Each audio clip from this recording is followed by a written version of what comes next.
Hello and welcome back once again to your own channel judicious.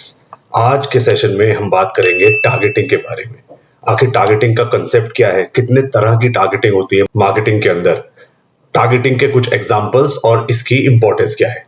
तो session को शुरू करेंगे टारगेटिंग के कंसेप्ट के साथ।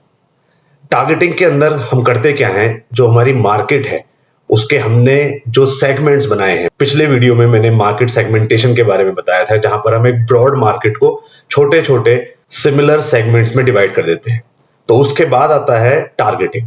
अब यहां पर वो जो हमने सेगमेंट्स डिवाइड करे हैं उनमें से, उन सारे सेगमेंट्स में से टारगेटिंग के थ्रू हम उन सेगमेंट्स को सेलेक्ट करेंगे। हम मतलब कि कंपनीज उन सेगमेंट्स को सेलेक्ट करेंगे जिन पर वो फोकस करना चाहते हैं, जिनको वो अपना कस्टमर बनाना चाहते हैं, जिनके ऊपर वो अपने सारे मार्केटिंग के एफर्ट्स को फोकस करना चाहते हैं।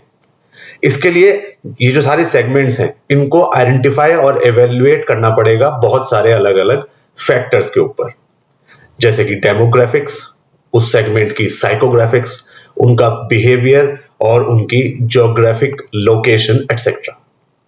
टारगेटिंग बिजनेसेस को कई चीजों में हेल्प करती है, जैसे कि रिसोर्सेज को एलोकेट करने में, आरओआई को मैक्सिमाइज करने में और कस्टमर के सेटिस्फेक्शन को इनहेंस करने में, इंप्रूव करने में, ऐसे प्रोडक्ट्स और सर्विसेज कस्टमर को ऑफर करके जो उस पर्टिकुलर सेगमेंट ऑफ कस्टमर को अपील करते हैं, उनको वो अच्छे लगते हैं। टारगेटिंग के कुछ टाइप्स हैं जो हम यहां पर अब स्टडी करेंगे। एक है डेमोग्राफिक टारगेटिंग, दूसरा जियोग्राफिक टारगेटिंग, फिर आता है बिहेवियरल टारगेटिंग, उसके बाद contextual targeting, then we have psychographic targeting, time based targeting, device based targeting, retargeting और लास्ट है लुक अलाइक टारगेटिंग। अगर हम सबसे पहले टाइप को देखें, दैट इज डेमोग्राफिक टारगेटिंग, तो यहां पर कंपनीज एड्स दिखाती हैं अपने पोटेंशियल कस्टमर्स को उनकी एज के ऊपर बेस्ड, उनका जेंडर मेल या फीमेल, उनका इनकम लेवल क्या है, हाई है लो है, उनका एजुकेशन लेवल क्या है और वो ऑक्यूपेशन क्या करते हैं। एग्जाम्पल, कोई अगर एक ब्यूटी ब्रांड है तो वो अपने स्किन केयर के जो प्रोडक्ट्स हैं उनका एडवर्टीजमेंट विमेन को दिखाएगा, और वो भी 18 से 35 साल के बीच की लेडीज को।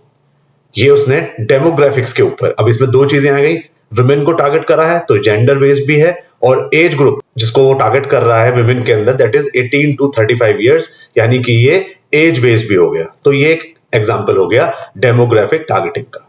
Second is geographic targeting. यहां पर कंपनीज एड्स दिखाती हैं अपने पोटेंशियल कस्टमर को उसकी लोकेशन के ऊपर बेस्ड, वो किस कंट्री में है, किस सिटी में है या किस नेबरहुड में है। फॉर एग्जाम्पल, कोई एक रेस्टोरेंट अगर गूगल या फेसबुक पर अपने एड्स रन कर रहा है, अपने एड्स चला रहा है, तो वो एड्स सिर्फ ज्योग्राफिकली जो भी इंडिविजुअल उस रेस्टोरेंट के 5 किलोमीटर के रेडियस के अंदर होगा, ये एडवर्टीजमेंट उसी को दिखाया जाएगा, क्योंकि रेस्टोरेंट ओनर का ये परसेप्शन है कि 5 किलोमीटर रेडियस के अंदर ही कस्टमर हमारे रेस्टोरेंट से फूड ऑर्डर करेंगे या यहां पर परचेज करने के लिए आएंगे। उसके बाद आता है बिहेवियरल टारगेटिंग। यहां पर कंपनीज एडवर्टीजमेंट्स दिखाती हैं अपने पोटेंशियल कस्टमर को उसके पास्ट ऑनलाइन बिहेवियर के ऊपर बेस्ड, जैसे कि उसने पास्ट में क्या सर्च करा है नेट पर, कौन कौन सी वेबसाइट पर उसने विजिट करा है, और अगर कुछ परचेज करा है ऑनलाइन तो उसकी परचेज हिस्ट्री क्या है। फॉर एग्जाम्पल, अगर कोई पर्सन गूगल पर रनिंग शूज सर्च करता है तो उसको ऑटोमेटिकली नाइक या एडिडास के स्पोर्ट्स ब्रांड्स के शूज के एडवर्टीजमेंट आने स्टार्ट हो जाएंगे। ये है बिहेवियरल टारगेटिंग। उसके बाद आता है कंटेक्चुअल टारगेटिंग। यहां पर एडवर्टीजमेंट्स डिस्प्ले करे जाते हैं किसी भी इंडिविजुअल को इस बात पर बेस्ड कि वो करेंटली क्या व्यू कर रहा है, क्या चीज ब्राउज कर रहा है, क्या चीज वो देख रहा है अपने डिवाइस पर। जैसे कि कोई ट्रेवल एजेंसी अपने हॉलिडे पैकेजेस के एडवर्टीजमेंट ट्रेवल ब्लॉग्स या एयरलाइन वेबसाइट्स पर डिस्प्ले करते हैं, प्लेस करते हैं। उसके बाद आता है साइकोग्राफिक टारगेटिंग। यहां पर इंडिविजुअल की पर्सनैलिटी ट्रेट्स, उसकी वैल्यूज, किन चीजों में उसका इंटरेस्ट है, उसका लाइफस्टाइल क्या है, उसी के ऊपर बेस्ड उसको एडवर्टीजमेंट्स कंपनी दिखाती है। जैसे कि अगर कोई लग्जरी कार ब्रांड है तो वो अपने एड्स उन लोगों पर टारगेट करेगा जो लग्जरी लाइफस्टाइल के पेजेस को फॉलो कर रहे हैं सोशल मीडिया पर। तो ये आ गया साइकोग्राफिक। उसके बाद है टाइम बेस्ड टारगेटिंग। यहां पर एडवर्टीजमेंट स्पेसिफिक टाइम पर दिखाए जाते हैं, कुछ एक पर्टिकुलर आवर्स में, कोई पर्टिकुलर डेज पर, या फिर कोई साल के पर्टिकुलर सीजन में। फॉर एग्जांपल, कोई फूड डिलीवरी ऐप है, वो अपने यूजर को टारगेट करती है, उनको डिनर डील्स ऑफर करती है बिटवीन 5 PM टू 8 PM, क्योंकि यही टाइम है जब लोग डिनर जनरली ऑर्डर करने का सोच रहे होते हैं या ऑर्डर करते हैं। तो ये हो गया टाइम बेस्ड टारगेटिंग। उसके बाद है डिवाइस बेस्ड टारगेटिंग। यहां पर एडवर्टीजमेंट दिखाए जाते हैं इस बात पर बेस्ड कि कोई इंसान किस डिवाइस से नेट सर्फ कर रहा है या कौन सा डिवाइस वो यूज कर रहा है, चाहे वो मोबाइल हो, चाहे डेस्कटॉप या फिर टैबलेट।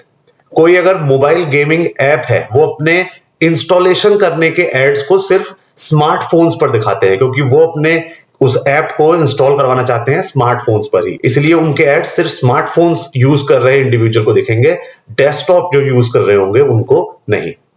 फिर आता है रीटारगेटिंग। यहां पर एडवर्टीजमेंट इस बेस पर दिखाए जाते हैं कि लोगों ने पहले किसी वेबसाइट से इंटरेक्ट करा है, या कोई ऐप डाउनलोड करी है फिर डिलीट कर दी है, या फिर वो कौन सा सोशल मीडिया पर कांटेक्ट कर रहे हैं। फॉर एग्जाम्पल, अगर आपने किसी ई कॉमर्स वेबसाइट पर जाकर कोई प्रोडक्ट अपने कार्ट में ऐड कर लिया, ऐड टू कार्ट कर लिया, मगर परचेज पूरी नहीं करी, तो आपको रिमाइंडर आता रहेगा उस प्रोडक्ट को लेकर। ये होता है रीटारगेटिंग।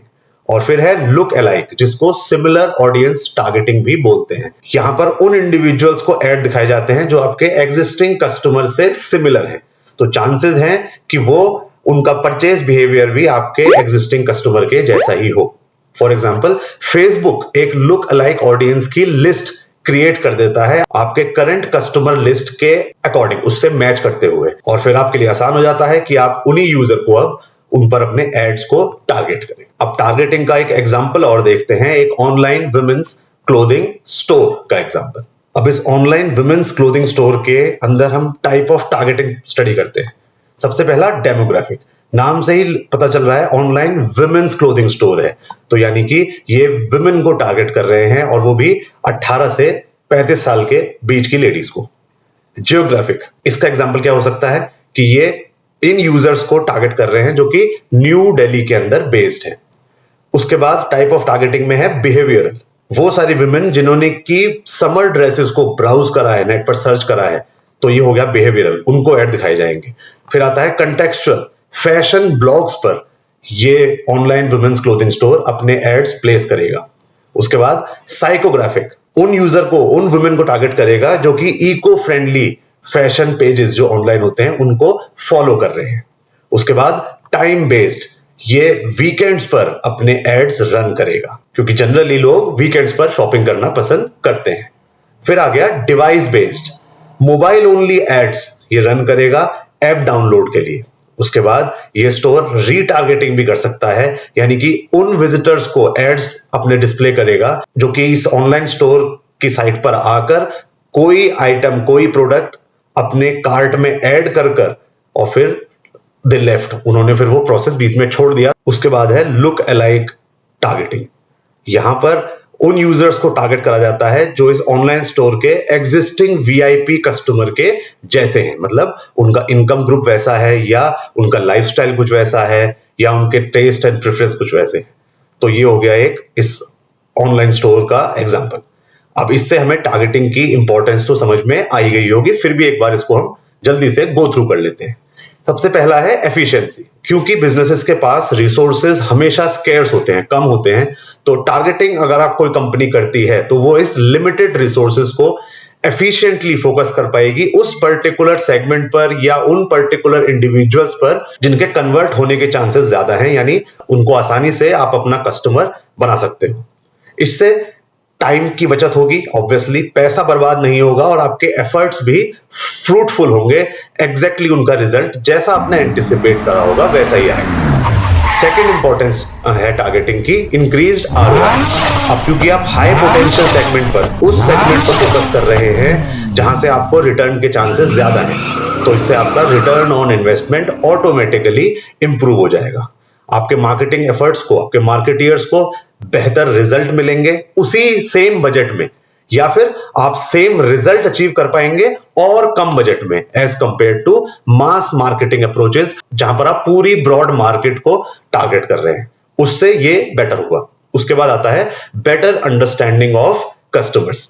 टारगेटिंग के अंदर आप एक डिटेल्ड रिसर्च करते हैं अपने कस्टमर की, उसका डिटेल्ड एनालिसिस करते हैं। तो कस्टमर का सेगमेंट अगर आपने ढंग से स्टडी कर लिया, एनालाइज कर लिया, रिसर्च कर लिया, तो आपको ऑटोमेटिकली उस पर्टिकुलर कस्टमर सेगमेंट की जरूरतों के बारे में पता चल जाएगा, क्या चीज वो प्रेफर करते हैं खरीदना, उनका बिहेवियर क्या है, कहां कहां पर उनके पेन पॉइंट्स है, मतलब उनको प्रॉब्लम कहां कहां पर है, कहां कहां पर उनको ग्रीवियंसेस हैं। तो ये सब अगर आप करेंगे टारगेटिंग के थ्रू, तो automatically you will be able to better understand your customers. Fourth is competitive advantage.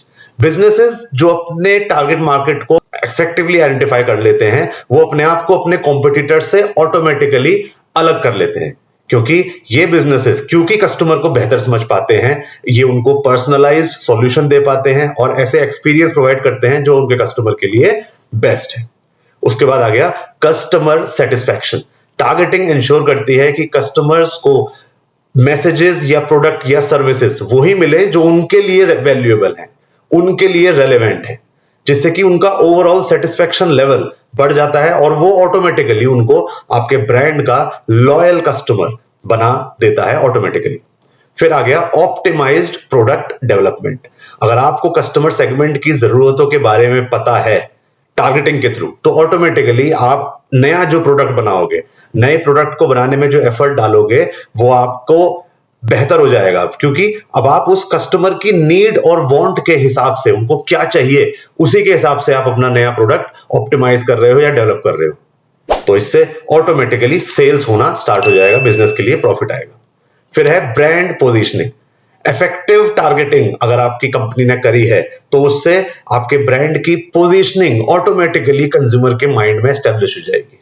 आपको कंटिन्यूअसली टारगेटिंग के थ्रू मैसेजेस डिलीवर करने हैं, एक्सपीरियंसेस डिलीवर करने हैं अपने टारगेटेड सेगमेंट को, और इससे बिजनेस को अपनी खुद की एक क्लियर और कन्विंसिंग ब्रांड आइडेंटिटी मिल जाती है। फिर आ गया मेजरमेंट एंड ऑप्टिमाइजेशन। टारगेटिंग की हेल्प से आप अपनी मार्केटिंग की इफेक्टिवनेस को, कि मेरा मार्केटिंग कैंपेन कितना इफेक्टिव रहा, इसको आप आसानी से मेजर कर सकते हो। आपके मार्केटिंग कैंपेन की परफॉर्मेंस किसी स्पेसिफिक सेगमेंट के अंदर कैसी रही, ये आप पता कर सकते हैं, और डेटा ड्रिवन एडजस्टमेंट कर सकते हैं, ताकि आपके आने वाले marketing campaigns continuously improved version में मार्केट में आए, कंटिन्यूअसली उनमें इंप्रूवमेंट होता रहे। So with this, I wind up this session on targeting. I hope you liked the video and understood the concept. Till the time we meet next, just me, Amit Sharma, signing off. Bye-bye and take care. Thank you so much.